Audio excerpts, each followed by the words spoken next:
네, 우리 히브리서 오늘은 네 번째, 히브리서 11장 네 번째 설교입니다.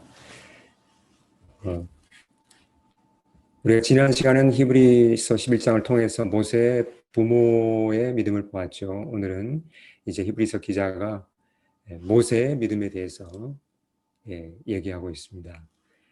어, 고대 이집트를 우리가 많이 이렇게 들어서 알고 있습니다. 고대 이집트는 여러 면에서 선진국이었죠. 그 당시에.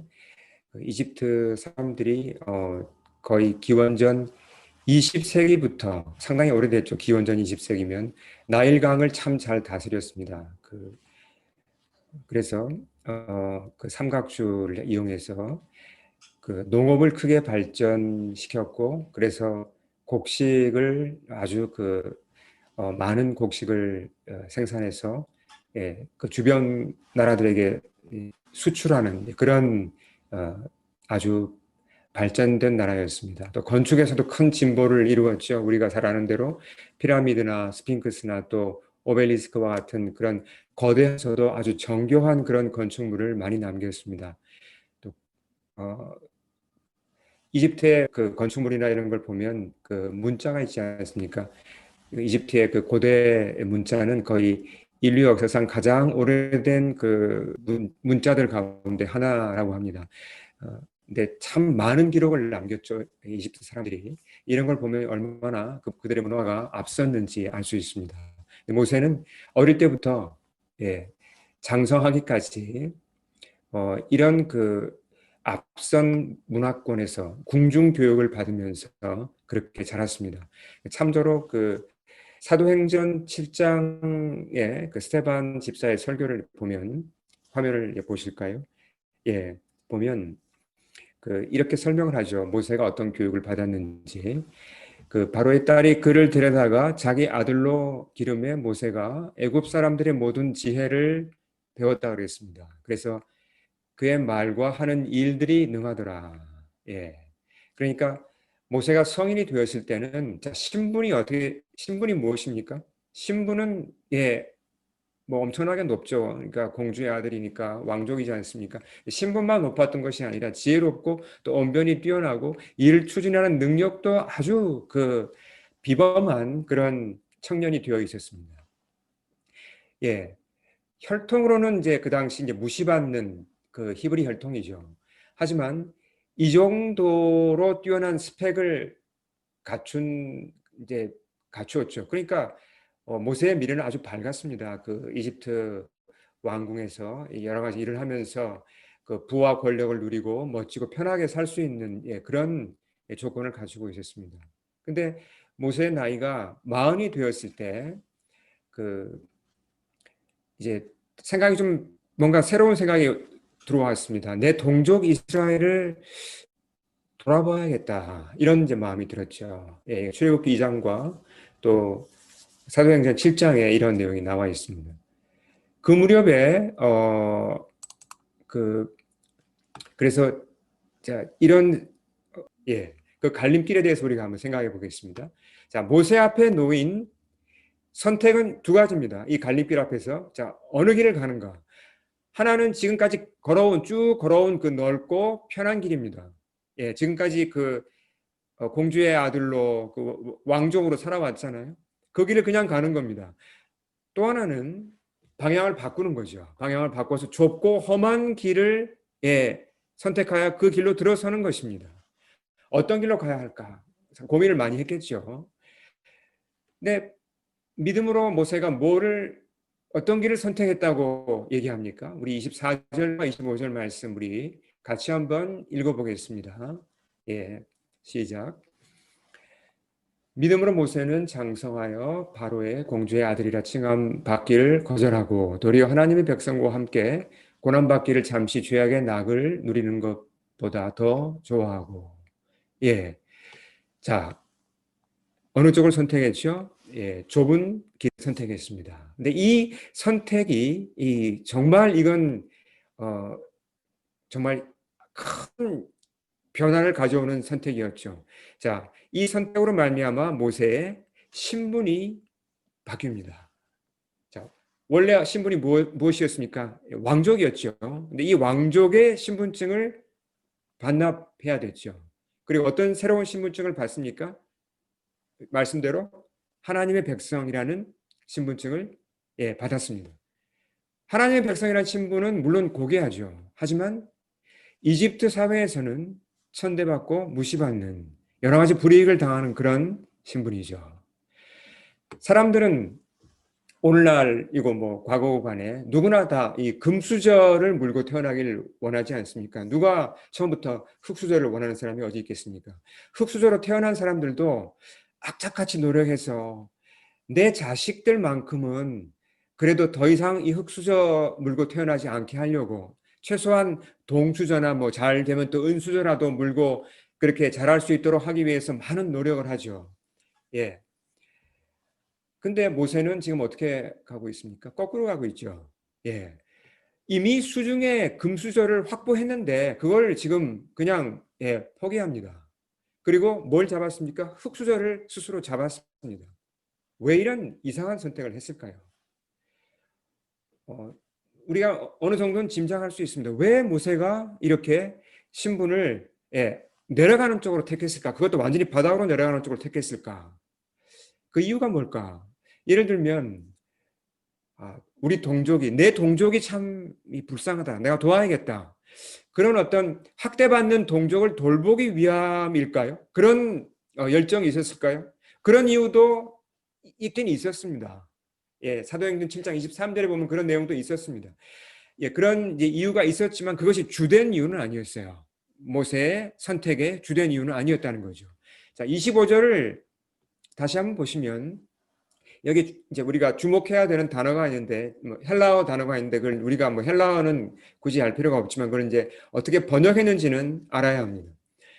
그 같은 헬라어 단어를 번역함에 있어서 한국어 성경과 개역 개정이죠. 영어 성경, NIV나 뭐 ESV 같은 이 한글 성경, 영어 성경 사이에 약간의 차이가 있습니다. 이제 한국어 성경은 이 단어를 헬라어 단어를 뭐라고 번역했냐면 제가 하이라이트 해놓은 대로 더 좋아하고라고 번역을 했어요.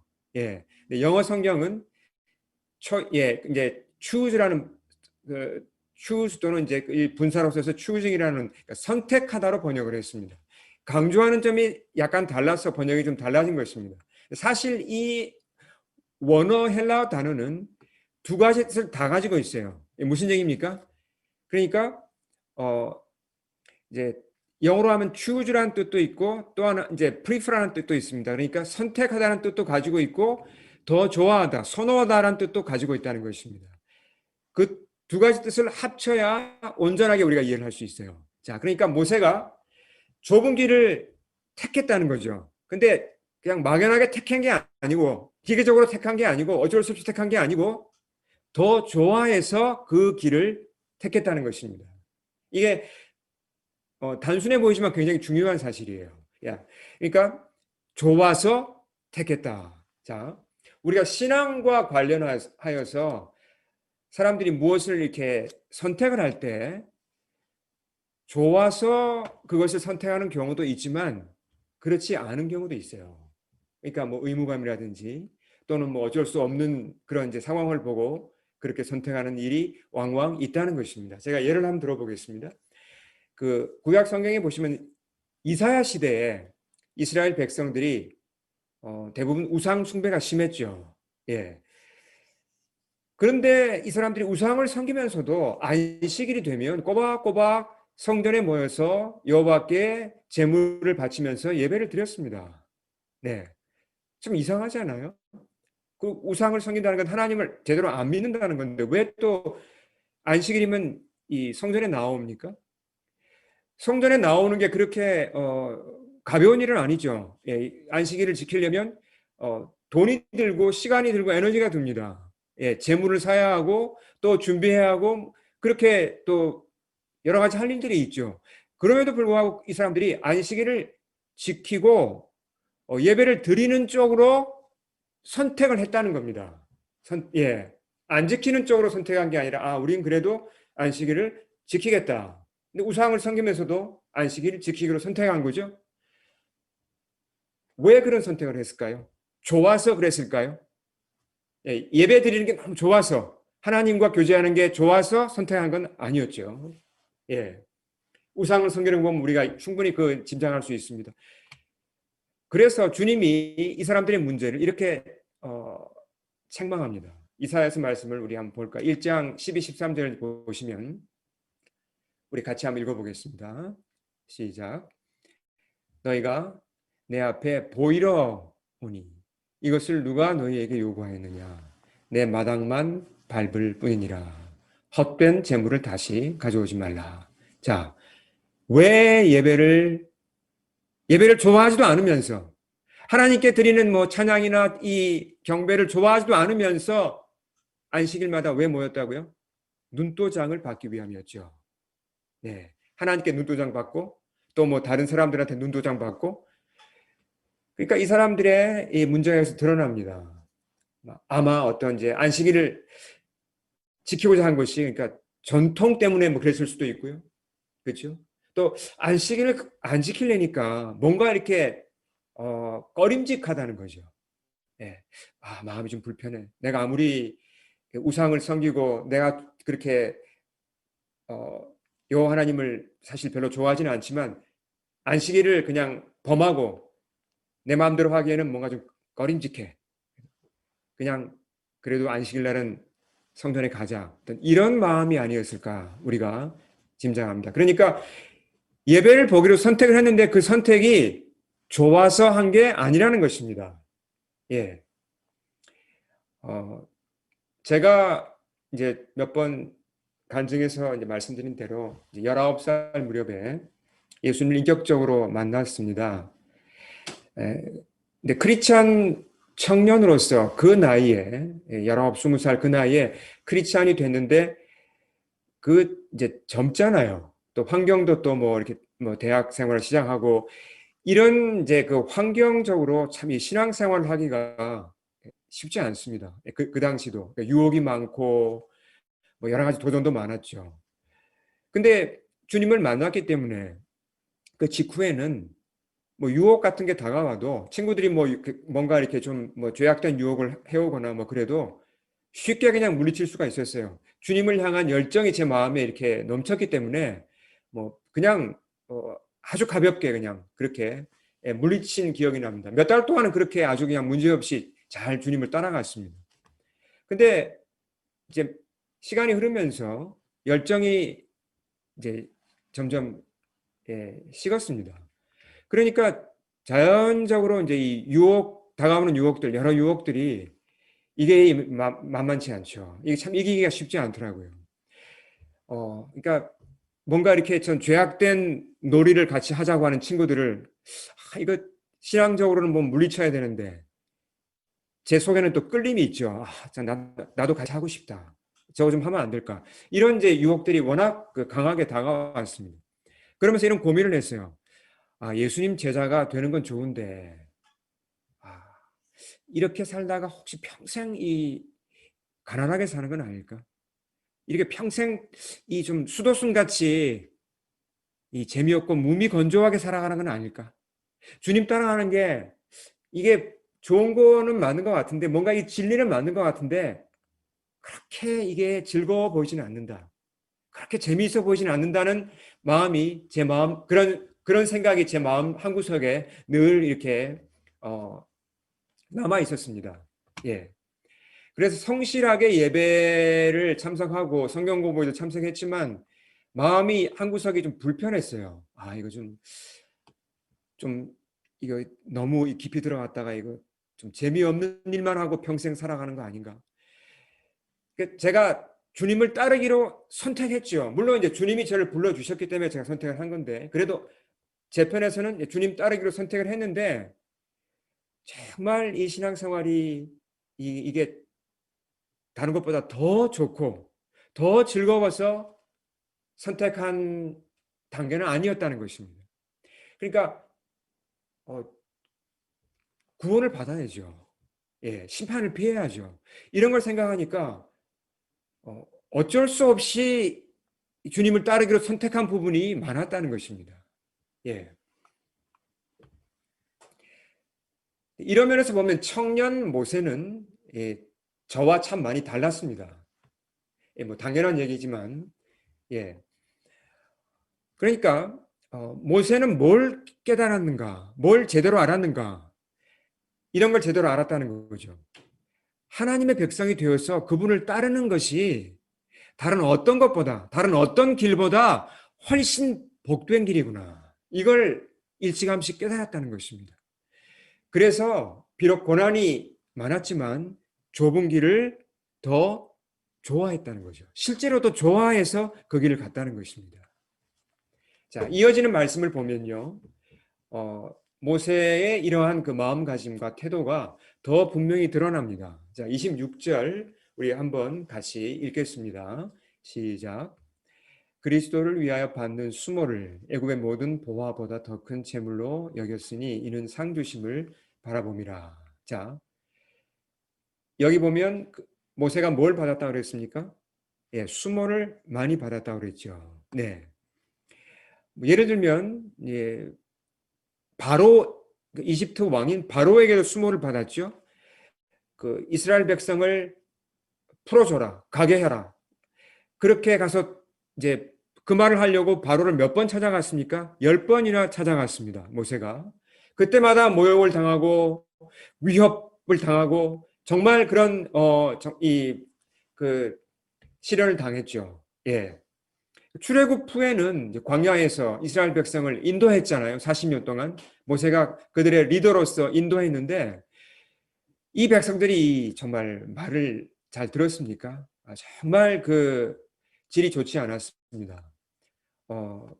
모세가 자기들을 인도해 주는데도 불구하고 조금만 어려운 일이 닥치면 뭐 물이 없거나 뭐 음식이 없거나 하면 대들었죠. 모세에게 불평하고 그리고 심지어 돌을 들어서 막 모세를 치려고 하고 뭐 또 뭐 뭔가 이렇게 좀 뭐가 안 맞으면 이제 나 우리 다 그만두고 애굽으로 돌아가겠다고 이렇게 정말 철없이 모세의 속을 정말 많이 썩였습니다. 정말 많은 고생을 했죠. 네. 이런 시련과 또 수모를 겪었습니다. 근데 이게 고난이란 것도요. 기간이 짧으면 그래도 견딜만 합니다. 근데 모세는 몇 년을 이런 시련과 고난을 겪었습니까? 40년을 겪었습니다. 예. 무슨 힘으로 이걸 다 견뎠을까요? 예. 여러분 그런 생각 안 해보십니까? 모세가 그 이스라엘 백성을 이끌고 출애굽부터가 힘들었는데 홍해를 건너가서 광야에서 40년 동안 그 고난을 어디서 힘이 나와서 그걸 다 견뎠을까요? 자, 우리가 모세의 마음을 다 알 수는 없지만 한번 짐작을 해볼 수 있습니다. 혹시 이러지는 않았을까요? 모세가 속으로 야, 정말 진짜 힘들다. 내가 주님을 따르긴 했지만 이렇게 힘들 줄은 몰랐다. 다 포기하고 어디론가 그냥 훌쩍 떠날 수 있다면 참 좋겠는데. 근데 그렇게 할 수는 없지. 내가 여기서 그만두면 내가 구원받지도 못하고 내가 망하지 않는가? 내 자존심은 뭔가? 이 사람들은 어떻게 되나? 이런 어떤 그 어쩔 수 없이 모세가 그냥 하루하루 그냥 괴롭게 노를 젓듯이 그냥 40년 동안 하루하루 그래 내가 죽지 못해 그냥 이 일을 해야지 그래도 이렇게 사니까 이렇게 했을까요? 이렇게 견뎠을까요? 그렇지 않다는 것이 성경의 메시지예요. 네. 물론 모세가 힘들다고 불평한 적이 있습니다. 하나님께 하나님 제가 이 사람들을 낳았습니까? 왜 제가 이런 고난을 제가 감당해야 됩니까? 라고 그렇게 한탄한 적도 있죠. 그렇지만 근본적으로 모세가 하기 싫은 일을 억지로 하면서 그래도 내가 이게 좋은 일이니까 구원받아야 되니까 심판을 피해야 되니까 이 길을 간다. 그렇게 40년을 버틴 게 아니라는 것입니다.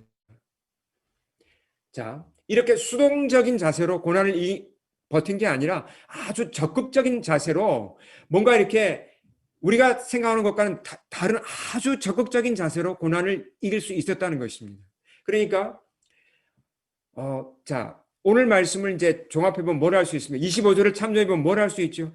주님을 따르는 것이 비록 고난은 있지만 이건 내가 이집트 왕족으로 사는 것보다 훨씬 더 좋은 거구나. 1000배, 10,000배 더 좋은 거구나. 고난이 있지만 이게 더 진짜 좋은 거구나. 이거를 깨닫고 확인하면서 그 고난을 감당했다는 것입니다. 좋아서 그 길을 갔다는 것이죠. 자, 그러니까 주님을 따르더라도 정말 그것이 좋은 것인 줄 내가 알면서 따라야 한다는 것이 중요하죠.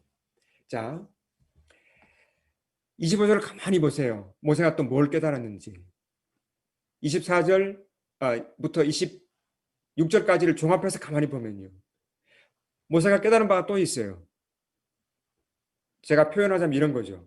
내가 왕족으로서 다양한 즐거움을 누릴 수 있지만 그건 진짜 반짝하는 것에 불과하구나. 모닥불 같이 잠깐 타올랐다가 그냥 사라지는 것과 같은 거구나.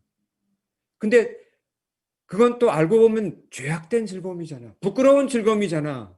거기에 비해서 주님을 따라가는 건 어떤가? 이건 영원한 기쁨이 여기 있잖아.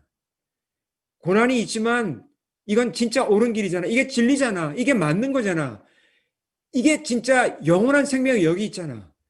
그걸 알게 되니까 힘이 나는 거예요. 고난을 당할 때는 물론 어렵지만 이 근본적으로 기쁘니까 즐거우니까 넉넉히 그 길을 가는 것입니다. 예. 자, 모세가 광야에서 이렇게 40년 이스라엘을 인도하면서 가나안 땅 입구까지 갔죠. 가나안 땅으로 들어가지 못했습니다. 근데 그 가나안 땅에 들어가기 직전에 하나님께서 모세를 통하여 쓴 책이 신명기죠. 신명기는 그러니까 모세의 고별 설교가 쭉 이렇게 담겨 있습니다. 이제 요약되어 있는데 그 중에 맨 끝부분 신명기 33장에 보면요. 모세가 자신의 사명을 다하고 이 세상을 떠나기 직전에 남긴 일종의 그 고별 설교와 고별 이제 축복 기도가 있습니다. 이스라엘 백성을 향한 그의 마지막 말이죠. 자, 그 부분을 한번 우리 보겠습니다. 자, 누구든지 그 사람의 마지막 말은 또 특히 중요하지 않습니까? 일종의 유언과 같다고 할 수 있는데, 자, 우리 한번 신명기 33장 26, 29절 같이 읽겠습니다. 시작. 여수르니여 하나님 같은 이가 없도다.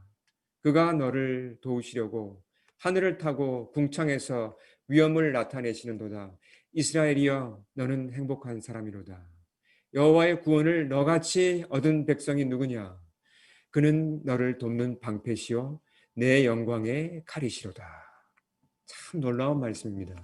모세의 축복 기도거든요. 자, 여수는이라는 이 단어는 약간 생소할 수도 있는데 이것은 하나님이 이스라엘 백성에게 붙여주신 애칭이에요. 애칭. 야, 언제 어떤 때 애칭을 붙이죠? 예, 사랑하는 사람에게 사랑하는 자녀나 사랑하는 사람에게 애칭을 붙이지 않습니까? 하나님이 그렇게 자기 백성에게 이런 애칭을 붙였습니다. 뜻이 뭘까요? 의로운 자, 사랑스러운 자라는 뜻입니다. 근데 이 애칭을 모세도 부르고 있습니다. 예, 이스라엘 백성을 향하여서. 자, 그러면서 감탄조로 모세가 이렇게 기도를 합니다. 이스라엘 사람들이 얼마나 행복한 사람들인지. 자, 하이라이트 부분을 보세요. 그들이 얼마나 행복한 자인지 모세가 그렇게 감격적으로 얘기를 해요. 여러분, 당신들 정말 복받은 행복한 사람들입니다. 라고 그가 말합니다. 자, 이 축복의 앞뒤를 볼까요?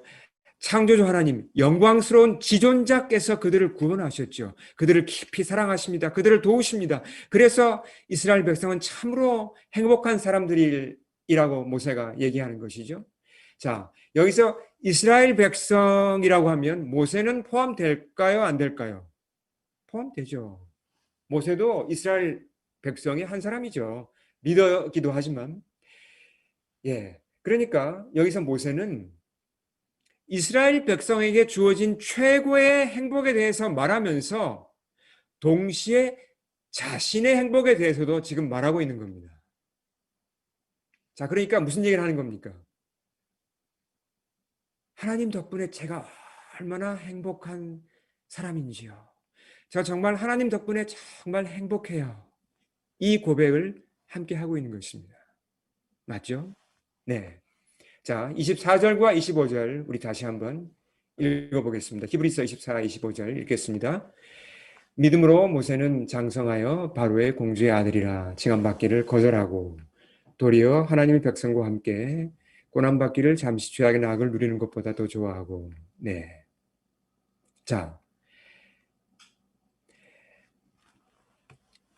여기서 우리가 또 한 가지 주목할 만한 내용이 있습니다. 이 부분을 보면서, 이 말씀을 보면서 어떤 분들은 모세의 희생을 칭찬합니다. 야, 모세 참 대단한 인물이다. 자기 동족을 위해서 자기 동족을 위해 자기를 희생했잖아. 자기는 이스라엘 왕족으로 특권을 누리고 이렇게 편히 살 수 있는데 그걸 다 버렸어. 자기 동족을 위해서, 또 하나님을 위해서, 하나님의 부르심을 따라가기 위해서 그렇게 묵묵히 고난을 감당한 사람이잖아. 참 많이 희생했다. 참 그 희생이 훌륭하다. 저도 한때 이제 이런 점을 많이 생각했습니다. 모세를 생각할 때. 이 말이 틀린 건 아닙니다. 근데 어, 모세의 인생을 이제 표현할 때 이게 또 다 맞지도 않아요. 그러니까 모세가 어떤 사람인가? 이스라엘 백성과 하나님을 위해서 많은 것을 희생한 참 훌륭한 사람. 반은 맞고 반은 틀려요. 자, 이게 무슨 말씀인지 좀 더 제가 설명을 드리겠습니다. 모세가 이 주님의 백성이 되었다 그랬죠. 그렇죠. 하나님의 백성이 되는 쪽을 택했다 그랬잖아요. 그 이집트 왕족에서.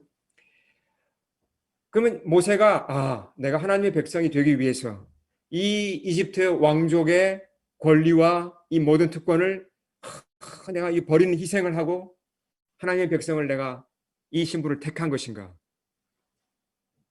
그렇지 않습니다. 자, 보세요. 어떤 게 더 좋은 겁니까? 하나님의 백성이 100배, 1000배도 좋은 것입니다. 더 가치 있는 것입니다. 모세가 희생한 게 아니라 눈이 열리니까 바로 보고, 이거 아니구나. 이거 왕족, 이거 사실 아무것도 아니구나. 하나님의 백성이 1000배, 1000배도 좋은 거구나. 그걸 깨닫고 선택을 바로 한 거예요. 그가 희생한 게 아닙니다. 자, 다시 한번 제가 묻겠습니다. 우리가 아는 얘기지만, 자, 우리 스스로의 질문을 해볼 수 있기 때문에 모세를 가지고 다시 한번 제가 묻겠습니다. 이집트 왕족으로 사는 것, 하나님의 백성으로 사는 것, 둘 중에 어느 쪽이 더 가치 있는 일인가요? 어느 쪽이 더 모세를 행복한 삶으로 인도할 수 있을까요? 우리는 분명히 보았죠. 당연히 하나님의 백성입니다. 그러니까 모세가 이 사실을 알았기 때문에 지혜로운 선택을 한 것입니다. 우리도 그렇게 해야 되겠죠. 예. 자, 앞서 살펴본 그의 기도를 보더라도 모세의 삶을 요약하면요. 모세가 120년을 살았죠. 이제 그가 사명을 감당한 기간은 약 40년이었죠. 모세의 삶을 요약할 때 참 고난을 많이 받은 사람이라고 하는 것은 반만 맞고 반은 틀린 것입니다. 자, 그가 신명기 33장에서 어떻게 기도를 했습니까? 자, 이스라엘 백성을 향하여서 아까 앞에 말씀 기억나시죠? 행복한 사람이로다. 이건 자기 자신도 해당된다는 것이죠. 그러니까 모세의 삶을 한마디로 요약하면 하나님 안에서 정말 행복한 삶을 살았다는 것입니다. 고난이 있었죠. 그렇지만 고난이 물론 컸습니다. 그러나 주님 안에서 받는 그 위로와 사랑과 이런 기쁨들이 너무 컸기 때문에 그 고난이 그냥 덮여버렸어요. 충분히 그걸 덮고도 남았고 넘쳐서 다른 사람들까지 위로할 수 있고 다른 사람들까지 축복할 수 있고 다른 사람들까지 이렇게 키워줄 수 있는 그런 일이 일어났다는 것입니다. 네, 모세는 행복하게 살았다는 것을 우리가 꼭 기억해야 합니다. 제가 앞서 말씀드린 대로 예, 그 19살, 20살 무렵 대학 1학년 때 이제 그런 고민, 신앙적 고민을 말씀드렸습니다. 참 이제 유혹이 많은 때죠. 예. 근데 제가 이제 또 하나 유혹이 무엇이었냐면 이제 시험이라고 할까요? 믿지 않는 다른 학생들을 보니까 뭐 이제 평소에는 이제 공부를 이렇게 하다가 주말이 되면 또 재미있게 또 이렇게 즐겨요, 놀아요. 근데 저는 주말이면 교회 가잖아요. 그러니까 내가 하고 싶은 걸 못하고 그냥 교회에 묶여 있는 것 같은 그런 느낌? 그런 마음이 있어서 이게 좀 답답했습니다. 오랫동안. 몇 달 동안 이런 이제 그 답답함이 제 속에 있었어요. 아, 이거 좀 뭔가 좀 자유를 잃어버리는 게 아닌가. 그런 생각도 들었고요. 그렇다고 제가 신앙생활을 이렇게 접을 수는 없었죠. 예, 포기할 수는 없었습니다. 그 물론 이제 순간적으로 그런 유혹은 들죠. 아, 나도 친구들이랑 그냥 저런 식으로 그냥 살면 안 될까? 옛날로 돌아가면 안 될까? 돌아갈 수는 없었죠. 왜요? 하나님이 두려웠습니다. 그러니까 주님을 선택하긴 했지만 이게 별로 이렇게 좋아서 한 선택은 아니었다는 거죠.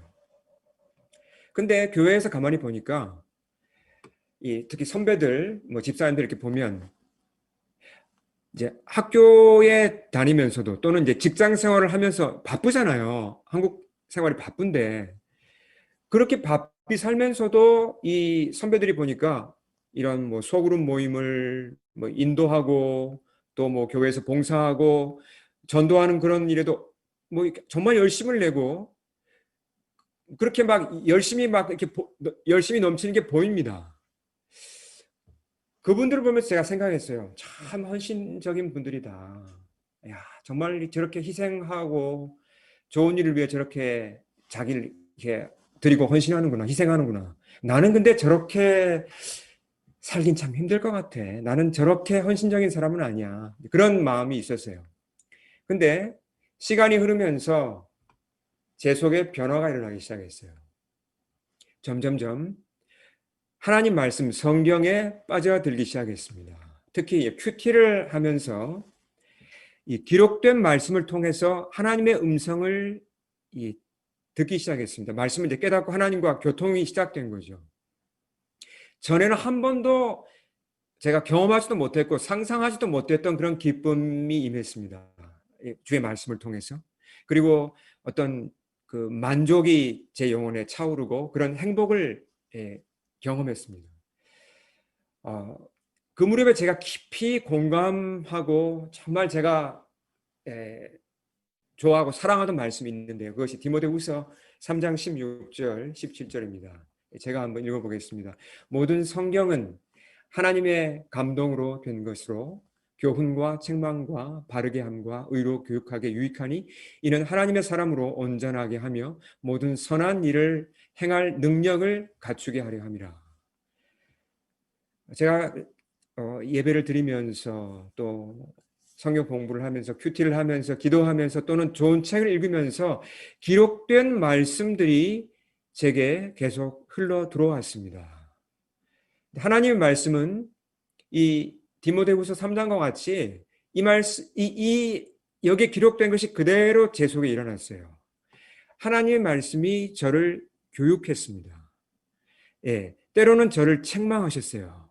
그렇게 하면서 저를 키우시더라고요. 완전히 다른 사람으로 만드시더라고요. 그렇게 해서 그리스도에 대해서 제가 알아가면 갈수록 그분과 교제하면 할수록 확신하게 되었습니다. 그리스도가 최고의 보물이구나. 그분이 이 우주의 주인이 맞구나. 그분이 영원한 주권자가 맞구나. 알게 되었어요.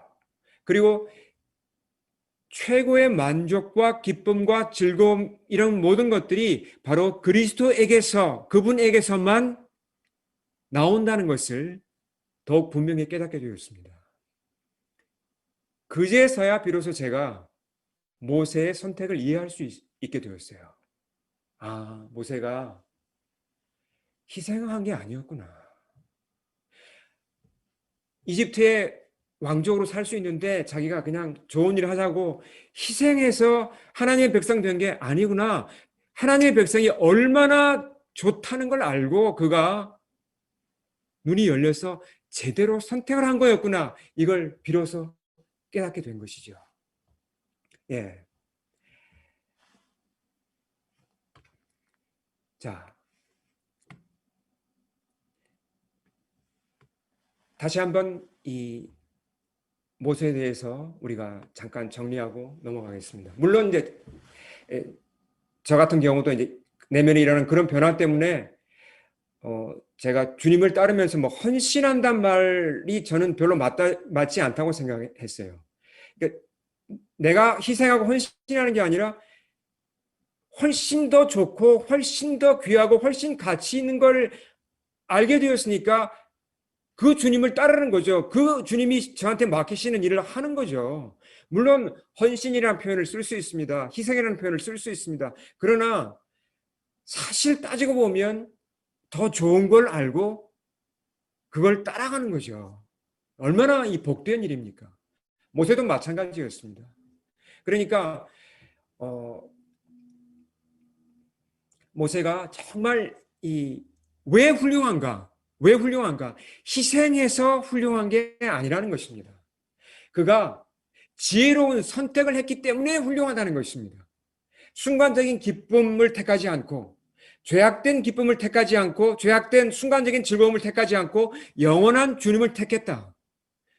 그게 지혜롭고 그게 훌륭하다는 것입니다. 자, 우리 말씀을 이제 마무리하겠습니다. 주님을 따라가는 삶에는 고난이 있습니다. 우리가 주님을 따라가면 마지막 날에는 상급을 받죠. 우리가 들어가게 될 영원한 천국, 그 천국을 소망하면서 그 산 소망 가운데 우리가 고난을 이겨야 되죠. 견뎌야 합니다. 이것도 맞는 얘기입니다. 중요합니다. 그러나 이것이 다가 아닙니다. 우리가 잊지 말아야 할 중요한 사실은 모세의 기도 속에 나왔죠. 이 사실을 꼭 기억해야 합니다. 자, 우리 앞에 읽었던 말씀 다시 한번 읽겠습니다. 우리 신명기 같이 한번 다시 읽겠습니다. 시작. 여수론이여 하나님 같은 이가 없도다. 그가 너를 도우시려고 하늘을 타고 궁창에서 위엄을 나타내시는도다. 이스라엘이여 너는 행복한 사람이로다. 여호와의 구원을 너같이 얻은 백성이 누구냐. 그는 너를 돕는 방패시요 내 영광의 칼이시로다. 아멘. 예. 자, 주님이 우리를 왜 구원하십니까? 그 목적을 한마디로 요약한다면 우리를 진정으로 행복하게 하기 위해서 우리를 구원하시는 것입니다. 모세의 이 고백이 나오게 하려고 우리를 구원하신다는 것이죠.